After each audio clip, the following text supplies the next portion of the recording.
বুধবার আসানসোল পৌর নিগমে এসে বিভিন্ন বিভাগের দায়িত্বপ্রাপ্ত আধিকারিকদের সঙ্গে বৈঠক করেন জামুরিয়া বিধানসভার বিধায়ক বিজন মুখার্জি। বৈঠকে এলাকার উন্নয়ন, নাগরিক পরিষেবা আরও উন্নত করা, চলমান প্রকল্পের অগ্রগতি এবং জনসাধারণের বিভিন্ন সমস্যার সমাধান নিয়ে বিস্তারিত আলোচনা হয়। বিধায়ক সংশ্লিষ্ট আধিকারিকদের সঙ্গে মত বিনিময় করে জনস্বার্থে দ্রুত ও কার্যকর পরিষেবা নিশ্চিত করার ওপর গুরুত্ব আরোপ করেন। প্রশাসন ও জনপ্রতিনিধিদের সমন্বয়ের মাধ্যমে উন্নয়নের কাজ আরও এগিয়ে নিয়ে যাওয়ার বার্তাও তিনি দেন। আসানসোল পৌর নিগমে বিধায়ক বিজন মুখার্জির এই সফরকে ঘিরে প্রশাসনিক মহলে তাৎপর্যপূর্ণ আলোচনা শুরু হয়েছে। এখন দেখার বৈঠকে গৃহীত সিদ্ধান্তগুলো আগামী দিনে কতটা বাস্তবায়িত হয়। ক্লিন আসানসোল বিধায়ক হওয়ার পরে অ্যাকচুয়ালি আমার নিজের একটা কাজের জন্য এসেছিলাম।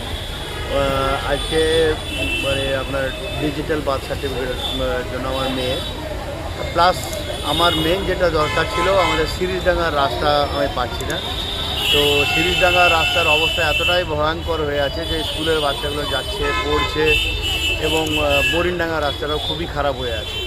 তো সেই জন্য আজকে বেসিক্যালি আমি বলতে এসেছিলাম যে আমাদের সিরিজডাঙ্গার রাস্তা আপ টু পুলিশ স্টেশন অবধি এবং হুরমাডাঙ্গা রাস্তায় বিভিন্ন রাস্তা যেগুলো খারাপ অবস্থার আছে সেগুলোকে আমরা কীভাবে মেরামত করতে পারি এবং এই বর্ষাকালের জন্য বা পরবর্তী ভবিষ্যতের জন্য যাতে এটাকে পার্মানেন্ট কিওর করা যায় সেটার জন্য আজকে ডিসকাশন করার জন্য এখানে এসেছিলাম।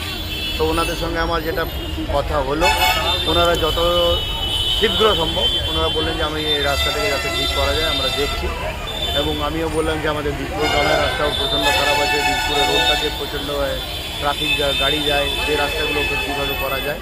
তো ওনারা কথাটা মনোযোগ দিয়ে শুনলেন এবং ওই ইঞ্জিনিয়ার সাহেবের সঙ্গে আমার কথা হলো, যিনি এখন এক্সিকিউটিভ অফিসার সাহেব রয়েছেন তার সঙ্গেও কথা হলো। তো এবং আলোচনা করে এটা মনে হলো যে তারাও চেষ্টা করছেন যাতে এটাকে খুব জলদি যাতে করে দেওয়া যায়। আজকে ভোট ভঙ্গ হয়েছে, তো সেই কাজগুলো উন্নয়নের কাজগুলো কি? উন্নয়নের কাজগুলোর জন্য দেখুন, যেটা প্রথম এখন দরকার, আমি যে মায়েদের সঙ্গে কিছুক্ষণ আগেই কথা বলছিলাম, ওনাদের অনেকের তিরপলের দরকার ছিল। তো আমি সেটা নিয়েও কথা বললাম। তো ওনারা বললেন যে তিরপল আমরা সমস্ত বোরোতে পাঠিয়ে দিচ্ছি, বোরো অফিসে যেয়ে ওনারা সেখান থেকে তিরপল কালেক্ট করতে পারেন। বাকি বোরো চেয়ারম্যানরা ওনারা যদি সই করবেন, না হলে আমরা যারা এমএলএ আছি তারা সই করব। মানুষের যাতে অসুবিধা না হয় যেমন করে আমরা কাজটাকে হোক চালু রাখবো। কারণ প্রশাসন যখন আমাদের মিউনিসিপ্যাল কর্পোরেশনের কোনো কাজই করছিল না, বাইরে পালিয়ে গেছিলো, আপনার কাউন্সিলর থেকে পাওয়া যাচ্ছিল না, তখন আমরাই কিন্তু সেখানে ছিলাম।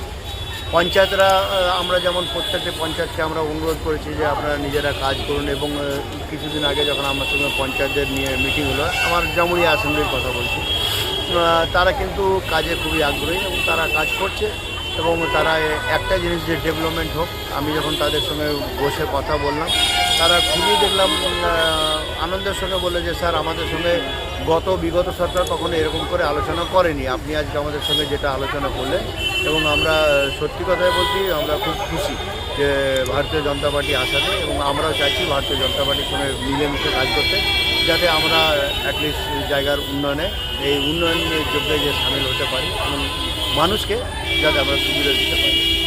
বলছি যে ডিজিটালের কাজটা যেটা বললেন আপনি এসেছিলেন, ওটা কি চালু হয়েছে পৌর নিগমে? ডিজিটালে যেটা কাজটা চালু হয়েছে, এটা অ্যাকচুয়ালি যারা পুরনো ছিল বা পুরনো পেন্ডিং আছে তাদের কাজগুলো এখনও অবধি ওটা বন্ধ রয়েছে, বাট যারা নতুন আছে তাদের জন্য ডিজিটাল কাজ চলছে, সেটার জন্য কোনো অসুবিধা কিছু নেই।